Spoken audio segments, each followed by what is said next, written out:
सभी देशवासियों को मैं नमस्कार। देखिए, मैं बात करूंगा पूर्व की, जब भारत गुलामी की बेड़ियों में जकड़ा हुआ था। मैं बात करूंगा उन संगठनों की, उन भारत माँ के वीर सपूतों की, जिन्होंने भारत माँ को गुलामी की बेड़ियों से मुक्त करवाने के लिए अपने प्राणों के बलिदान दिए, अपने रक्त को पानी की तरह बहा दिया।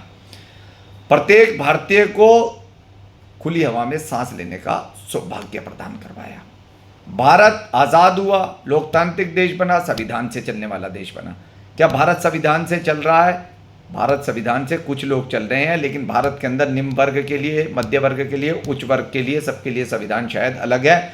और जो कुछ ऐसे नेता हैं उनके लिए तो शायद संविधान है ही नहीं, क्योंकि सार्वजनिक मंच पर आकर वह कुछ भी कह देते हैं। पहले के जो संगठन हुआ करते थे वह देश के लोगों को जोड़ने के लिए बना करते थे। आज के जो संगठन है वह पैसे के लिए और अपने निजी स्वार्थ के लिए अधिकांश बनाए जा रहे हैं। अब मैं जिन महान नेताजी की बात करने जा रहा हूं वह करने जा रहा हूं कांग्रेस के अध्यक्ष हैं, 85 वर्ष उनकी आयु है। उनका नाम है मल्लिकार्जुन खड़गे जी। मल्लिकार्जुन खड़गे जी, 85 वर्ष आयु है। सार्वजनिक मंच पर थे, सभा को संबोधित कर रहे थे और वहाँ पर कह क्या रहे थे? हमारे मुस्लिम समुदाय के लोग थे वहाँ संगठित। क्या रहे थे वहाँ पर कि आपकी कुरान में लिखा हुआ है, अगर आप नमाज अदा कर रहे हैं, आपके सामने से कोई सांप निकल रहा है जहरीला, तो आपको उसे मार देना चाहिए। ऐसे ही अगर आपको भारत में रहना है तो जो है आपको आरएसएस और बीजेपी को समाप्त करना पड़ेगा, तभी आप यहाँ शांतिपूर्वक जी सकेंगे। ये उनका कहना था। वह तो यह भी कह सकते थे जो उनके कार्यकर्ता हैं आप उन्हें भी समाप्त कर दीजिए।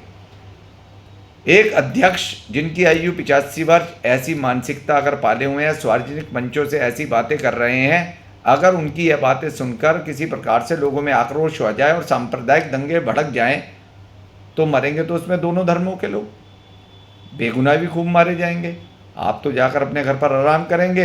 अगर दंगे भड़कते हैं तो दोनों तरफ के लोग मारे जाते हैं, एक तरफ के नहीं मारे जाते। और ऐसे ऐसे भी लोग हैं जिन पर मुकदमे दर्ज होते थे, सालों साल उनका जीवन जो है जेलों में व्यतीत हो जाता है।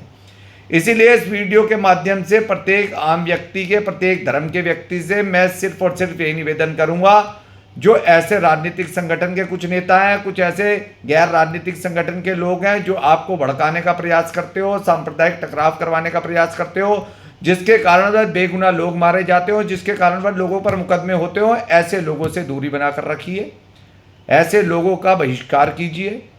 अगर आप ऐसे लोगों का साथ देते रहेंगे, बहिष्कार नहीं करेंगे, तो एक दिन ऐसा आएगा वाकई ही भारत के अंदर सांप्रदायिक टकराव आरंभ हो जाएंगे, जिसमें बेगुनाह लोग मारे जाएंगे और बेगुनाह लोगों पर मुकदमे दर्ज होंगे। इसी के साथ मैं अपनी वाणी पर विराम देता हूं। धन्यवाद।